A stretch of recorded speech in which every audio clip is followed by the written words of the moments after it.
I'm not able to come on camera right now, but I thought that I would provide a kind of audio special addition to the Substack that I wrote and published. And so if you don't mind having a podcasty experience with me, then feel free to listen in.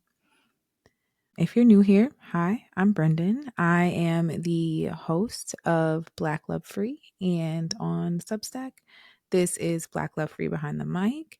If you're listening on YouTube, then you are listening to an episode of what I would usually share on Substack.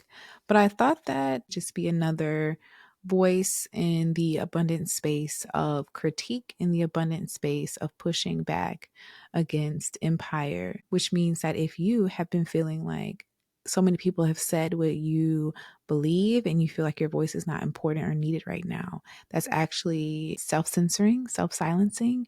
And that is how empire continues, by people who are always leaving the duty of speaking up and speaking out to someone else. So if something doesn't feel right to you, right, it's okay for you to take up space, because there is an infinite amount of space for us to do what's right. And we are going to have to take up space boldly and unapologetically in order to resist what is here and what's coming.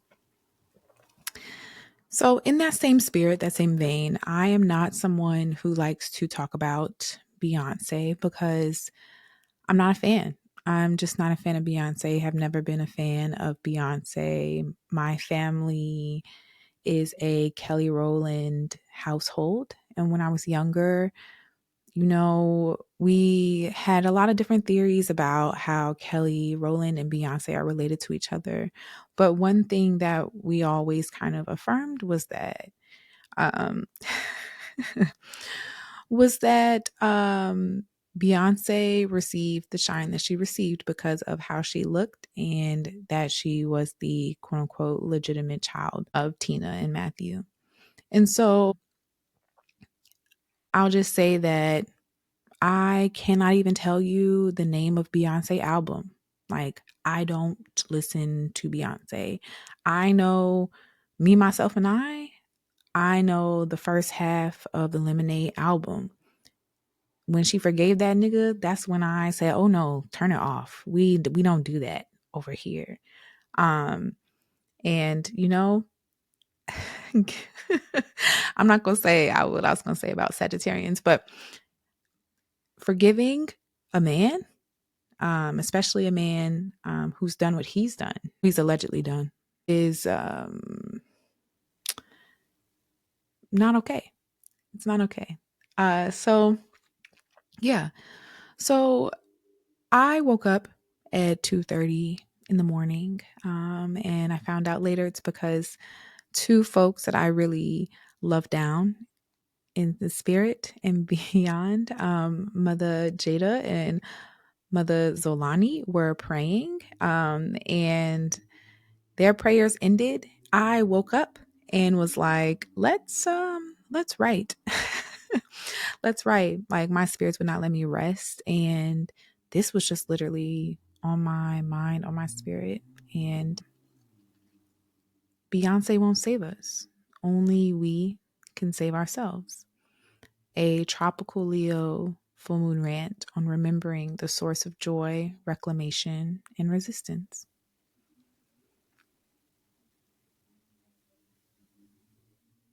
I wonder what it will take for us to let go of the delusion without change, in other words, hope, that Black celebrity will save us. What will it take to have the discipline and devotion to our professed values to say, no, I refuse to have my liberation and my need for visibility chewed up in the mouth of capitalist white supremacist representation and sold back to me? What if we were determined to believe and act in the truth that revolution and reclamation cannot be sold to us?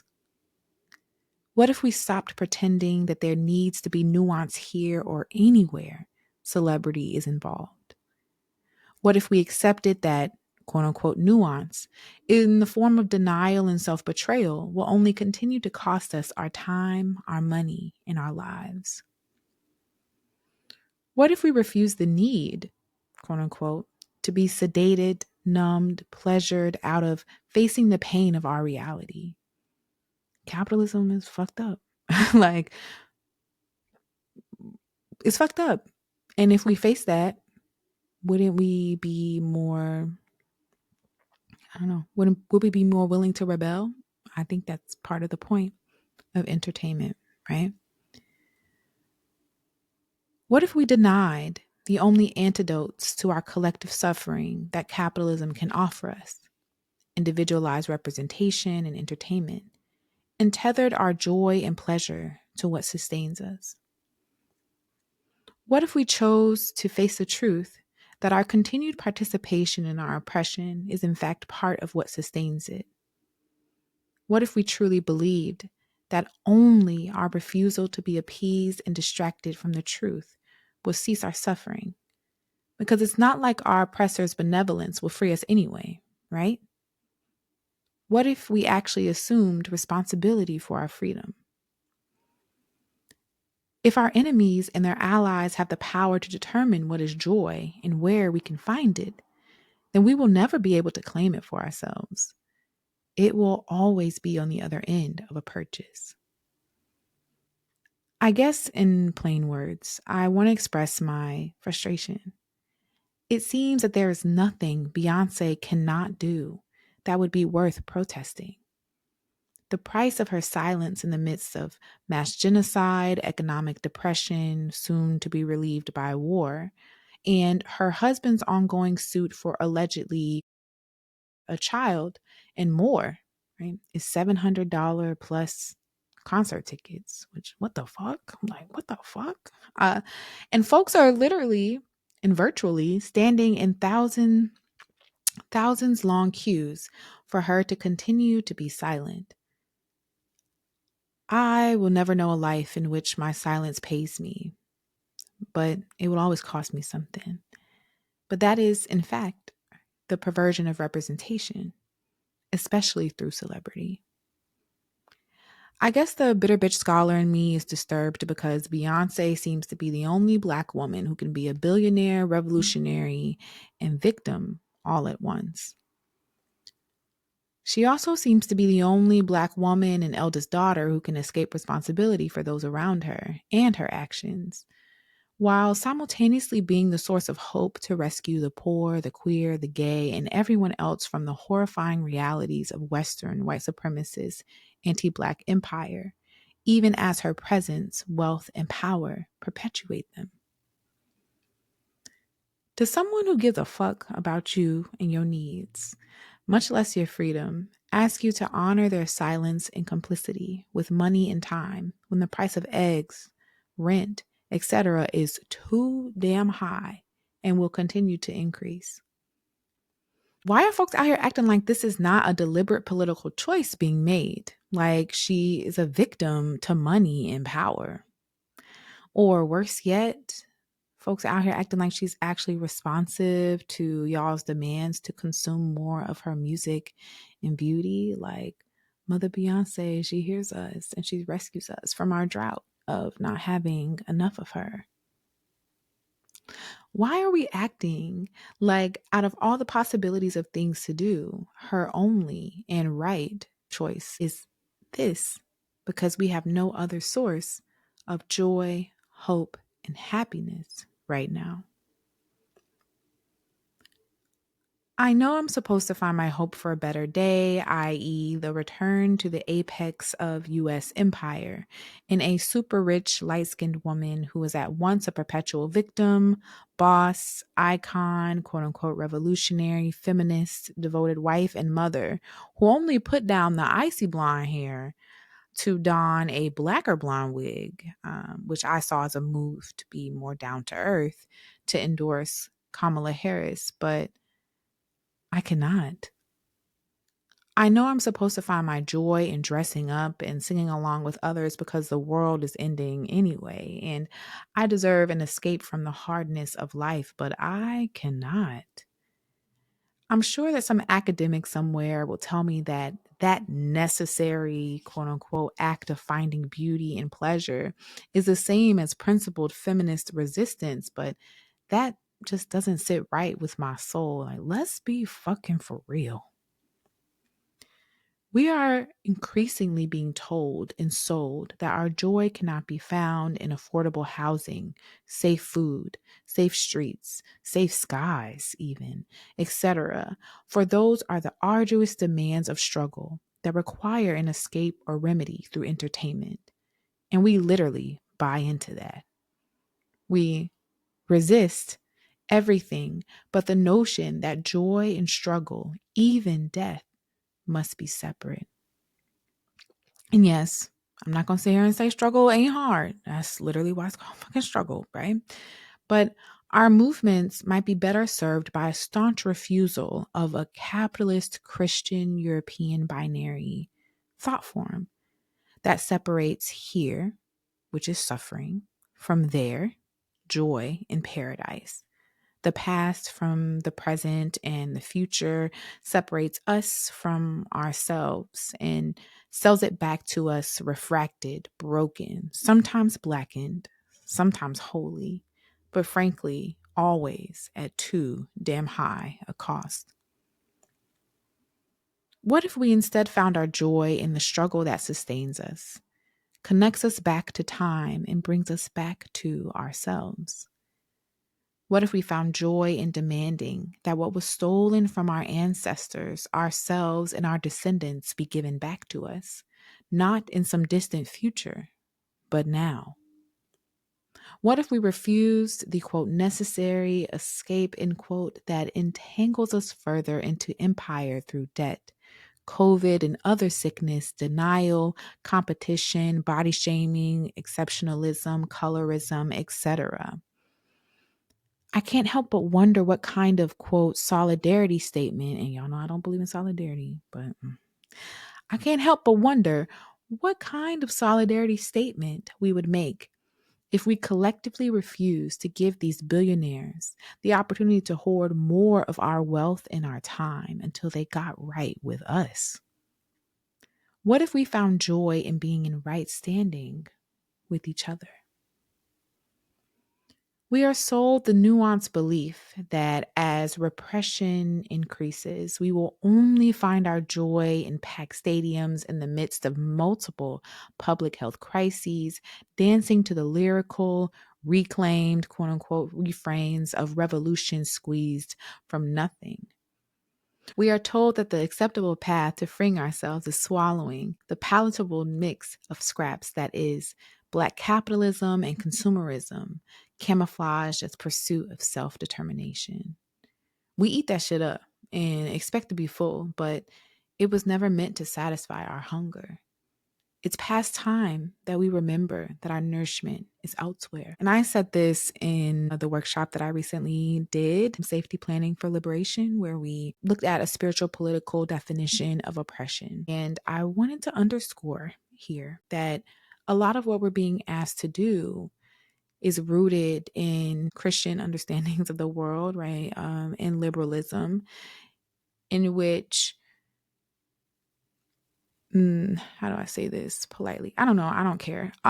Liberals expect for there to be this kind of utopic freedom in which everybody can come along, right? We just haven't figured out how to talk to the people that hate us yet. We haven't figured out how to talk to our enemies yet. We haven't figured out how to convince them that our living is entangled with each other yet.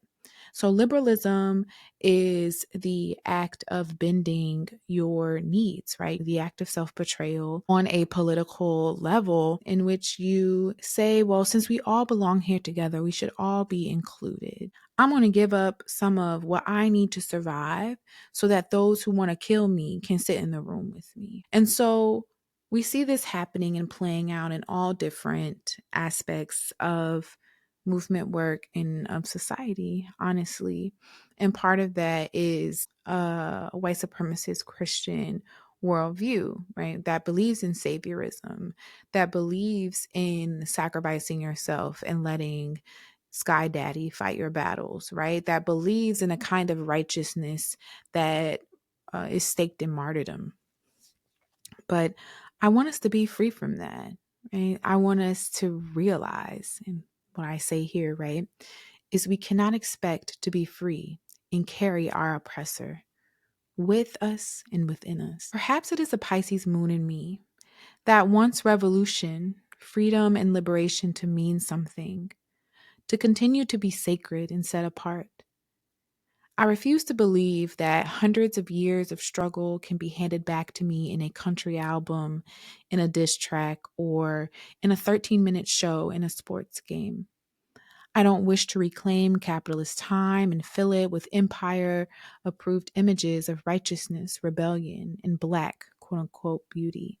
And we all know why I put the quotes in black, because we already talked about the icy blonde hair. And the ever lightening skin. Okay, I'm done. My soul is not pleased by this.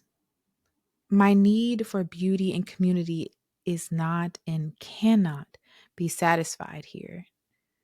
These days, I am pushed to remember that my joy cannot be bought. Instead, it rests in the inner places of my being, where only good food, laughter, visibility, learning, and other things I have never found in entertainment reside. I want to reclaim something that fucking matters, like my connection to the earth, like the ability to drink water and know it won't poison me, like the underappreciated pleasure of eating and breathing and not worrying if I'm exposing myself to carcinogens and other forms of sickness and premature death. I want collective joy to mean something more than the ruse of escape from that which harms us. I want collective joy to be rooted in something more than complacency and complicity. What if our joy weren't so easily captured? What if it were tethered not to a night of escapism, a moment to flex and feel quote unquote better through nostalgia and honestly imagination and projection, or the futile attempts to draw freedom from the dry place of co opted protest and quote unquote reclamation? What if we bound our joys to the moments in which we could determine ourselves for ourselves, and to the moments where we could make life better, easier, more fun, more delightful for others?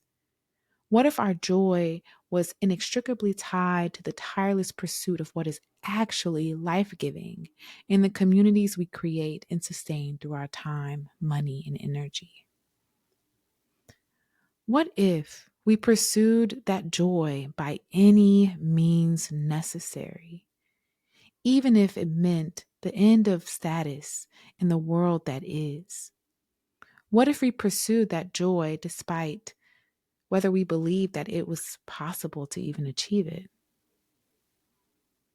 What if the source of our joy increasingly became the ways we untangle ourselves, our spirit, body, minds from the hold of oppression, rather than being able to be an elite among the oppressed, because we recognize that no celebrity or no amount of exclusivity will save us from empire's death dealing? Thank you for reading. Thank you for listening. I truly appreciate your time and energy.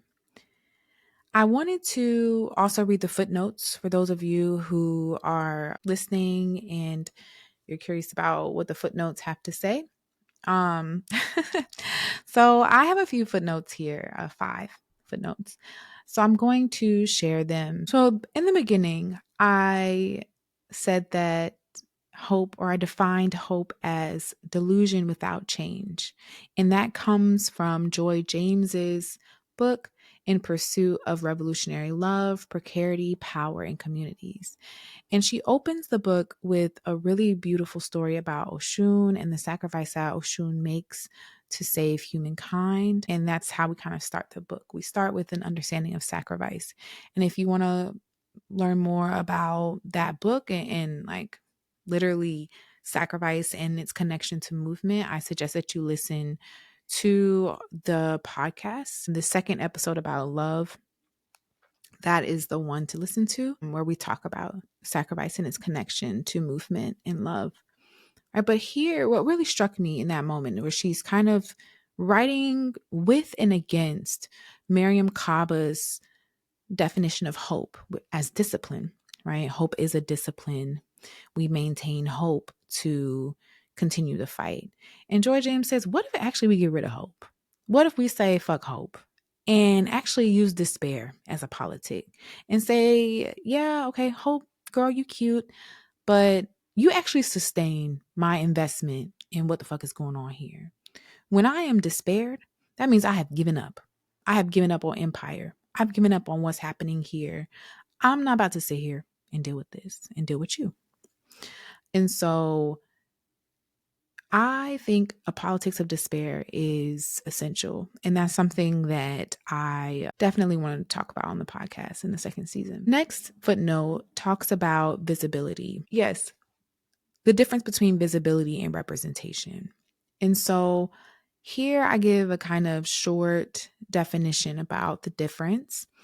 And when I'm talking about visibility, I'm explicitly referencing Audre Lorde's use of visibility as a life-sustaining need that we have. We need to be seen by others, right? Like, in order to live, we need to be recognized and seen and heard and appreciated by others. That is how we survive. You cannot survive by yourself. Like, you just can't survive without visibility. But what capitalism does with visibility, as it does with all human needs, right? Like the need to eat, the need to drink water, the need to have shelter, the need to love, the need to, and not just romantic love when I say love, right? But the need to actually have connection with others, life sustaining and spiritual growth with others, right? That's love.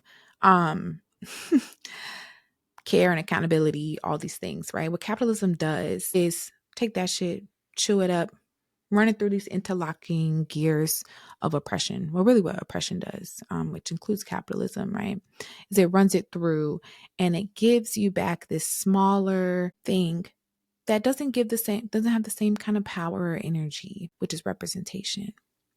And again, I guess I'm really talking up the workshop, but we talked about like how different forms of human needs and things that are life-giving are kind of pushed through the machinery of oppression. We lose some of that energy, right? That sustains our life, that sustains our spirits. And then oppression spits back out at us these like cheap, less powerful forms of what we need and says, okay, survive off of that. And so capitalism says, you might not be able to be seen, honey, but I can give you a representative. I can give you somebody that's kind of like you, right? They might have the same identity markers that you have. And representation tells us that our needs are met because this exception, right? This thing that's formed through the machinery of oppression, this thing, this person, this being, whatever, right? That's formed through this machinery of oppression. The exception, the representative, is hyper visible, right? So they might be a celebrity. They might be someone who's just well known. They might be a spectacle. And this representation might have access to privilege, power, and capital. So if they're a politician, right? They are a celebrity. Like they're someone who might have their needs met through power, privilege, and capital. And we're told that this representation is the same thing as us having our needs met, right? That's the kind of lie of oppression. That's the like Delulu aspect of capitalism, is that you have this representative. So now your needs are met. You're visible, but that's not the case, right? Usually we still go without, even though we have this representative, unless, right, we're in the upper class. And the upper class, right, has the capital, privilege, and power, the means to meet their own needs and to hoard these things, right? So it's not that the representative is really helping them meet their needs. It's just helping them continue to hoard all the other things that give them access to that. So then capitalism plays these mind games with us, and it says, okay, I've constructed a world in which abundance does not exist, and I'll call that competition. And I'll say that things are scarce and only the best survive. And if you are the best, then you're going to rise through the ranks and get your needs met because you will become the representation, right? Those are mind games. Those things are not true, right?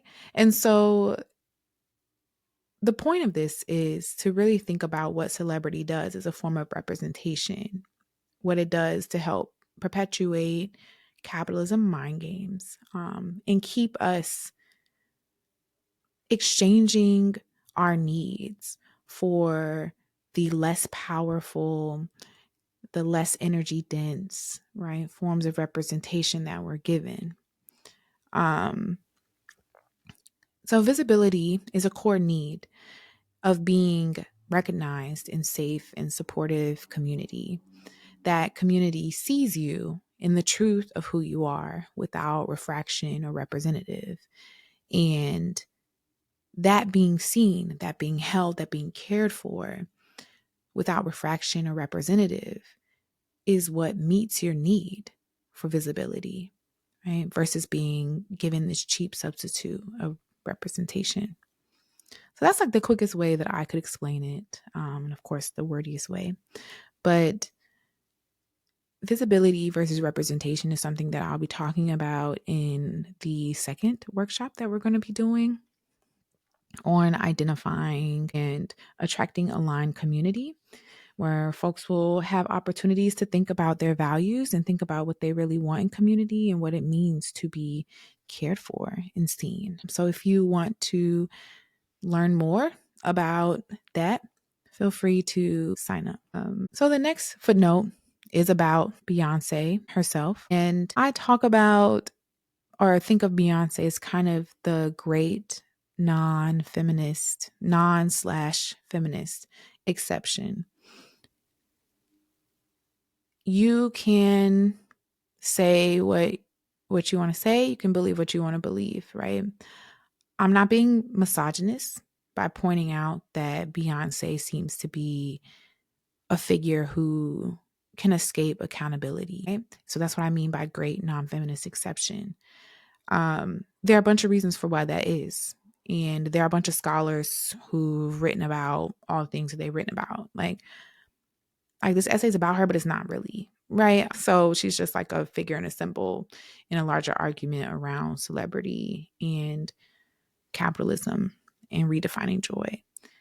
But for those of us who don't do the reading about the critiques around Beyoncé as a figure, she is the great non-feminist exception because of her skin color, because she was born in wealth and sustains that wealth and builds that wealth, right? She has this ability to trouble and inhabit the boundaries of Black and white, quote unquote, femininity.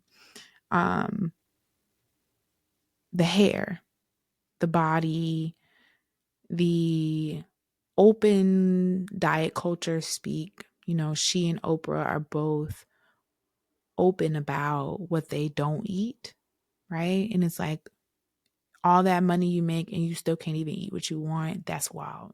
That's a joke, but not really. Like, that's wild. And you know, diet culture, restrictive diets, that is like a core part of whiteness, of white femininity, among other things, right?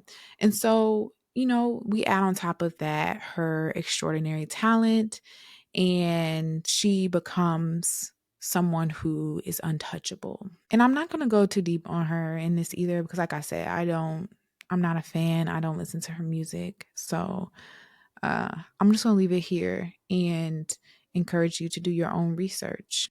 But I will say, and as I said in other places, like the fact that folks thinks think it makes sense to spend that amount of money on tickets in the middle of the Great Depression of the 21st century really says a lot about where folks' principles and values are. In the next footnote, I talk a little bit about how Christianity as a tool helps sustain European binary thinking. That is what also sustains our understanding or definition of joy. But what Christianity requires as a belief system that supports white supremacist society and capitalist society is a separation of self, which is the separation of your mind from your body and your spirit, and the separation of heaven from earth. In other belief systems, cosmologies, right, joy and suffering aren't treated as these completely separate things, right? In Christianity, you have earth, a place of suffering, hell, the place of extreme suffering, like forever, ever suffering. And then you have heaven, a place that's completely free of suffering. And I remember as a child, I used to think like, because my pastor would say, heaven is a place where suffering is gone and we just go to heaven and we praise God all day. And I used to think like, damn, like all day? Like I can't even take a break? That's not suffering. But anyway, so the separation of joy from suffering is part of what sustained slavery. It's part of what sustained people staying in caste systems, staying in, capitalist arrangements of society, because they could say, I'm suffering now for a joy that's coming in the future. That kind of binary way of thinking really lends us to conceptualize our lives and ourselves through a zero-sum game, this all or nothing split. Because what Christianity also says, right, is that there is nothing good in earth. All the good is in heaven, right? Cast your hopes upon him, right? Cast the good things upon him. The things that are good about you aren't you, because your flesh is bad. The good things come from God, right? So this all or nothing split. There's nothing redeemable in you outside of Christ Jesus. And so what this does is actually helps institutionalize a disbelief in one's ability to determine oneself while instilling the need for an external savior. And so we approach uncritically, right? If we don't critically think about this, right?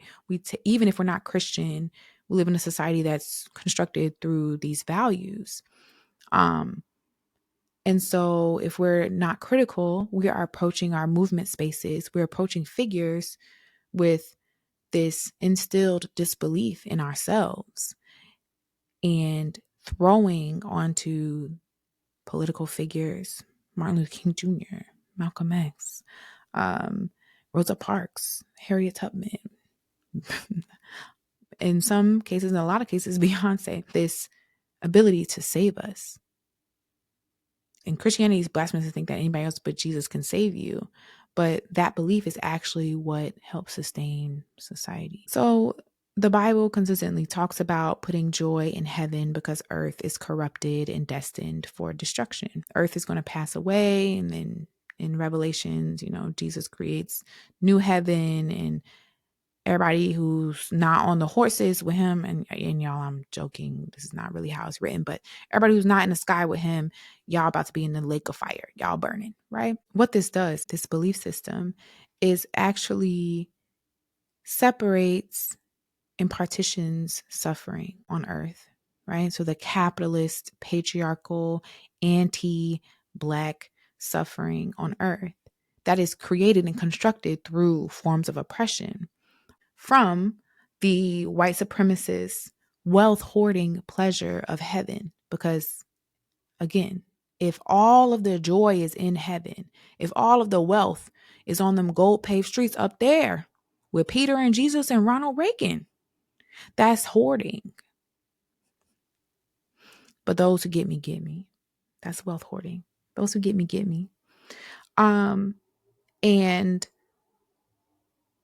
white enslaved Africans and other colonized people, right, by having this separate suffering, or the separation of suffering from joy, are then offered a comfort that is staked in a never achievable future. So the comfort is in that white supremacist wealth hoarding pleasure of heaven. that is situated as the opposite of a capitalist, patriarchal, anti-Black, but Black suffering and death on earth. I hope this makes sense. What does this mean for us in movement work? This means that this belief actually permeates how we approach movement work, how our literal, what we say about what it means to do movement work, what we believe about the work it is that we do to get free.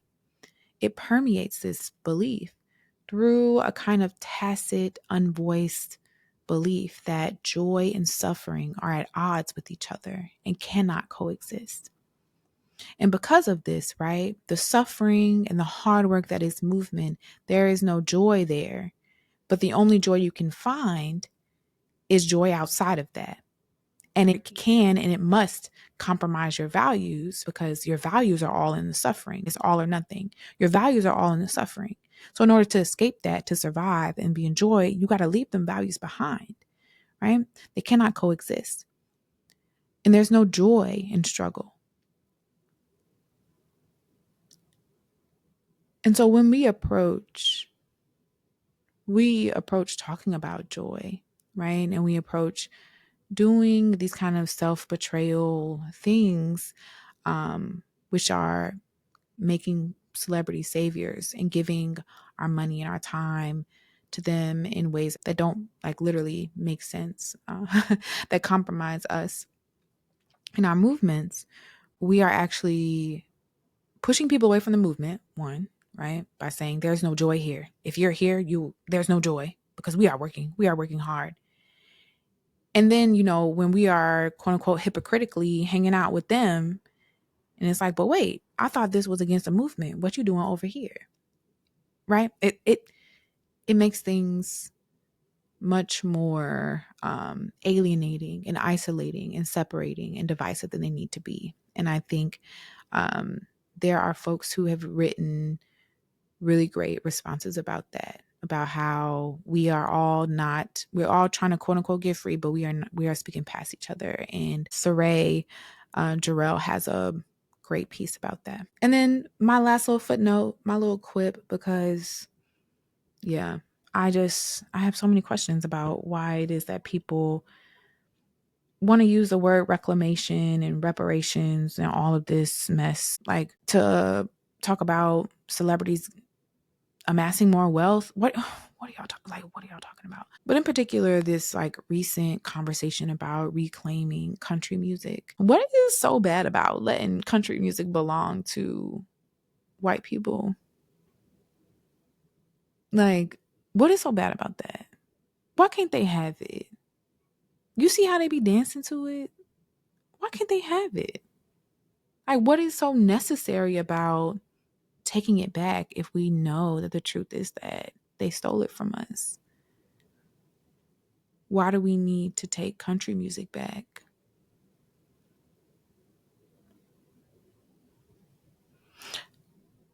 I guess the underlying question behind that, and then this will be where I end, is why are Black people so obsessed with inclusion? Like, why are we so obsessed with being where they are? Why are we so obsessed with being in the enemy's camp? I know the answer to this question. It's a rhetorical question, but I just think it's something to think about. Why are we so obsessed with having our joy mirror theirs? Why are we so obsessed with having our lives and our deaths mirror theirs? Why? When we know that it's life ending, world ending, to be included. To complicate it a little bit, in my belief, I think that we are always included. Even when we're excluded, we're included. We're just included in like the space of non-being. Okay, let me not get too theoretical. Let me put it like this. In a segregated society, Black people were always included. They were just included as the space of less than. They were included as They were included in the structure of society as the space of nothing, death, less than equal, etc. And so what does it mean, right, to want to be in a space that was constructed through violence as something? What does that mean? What does that give us? What does that afford us? It affords us DEI. I could say a lot more, but I won't. I'll end here. So hopefully you enjoyed this. I thought it would be kind of nice. And I want to thank Mother Jeida K. Storey for inspiring me to do this kind of like podcasty talk back in addition to what I wrote. I hope that it was clarifying, and I'll end it as I do, which is to say, may you find a soft, sacred place to take care of yourself and of others. May you find the will, the strength, the fortitude to speak.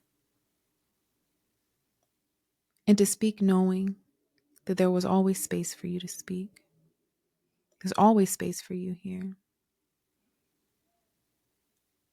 And may you find the strength to be Black, loved, and free. Until next time.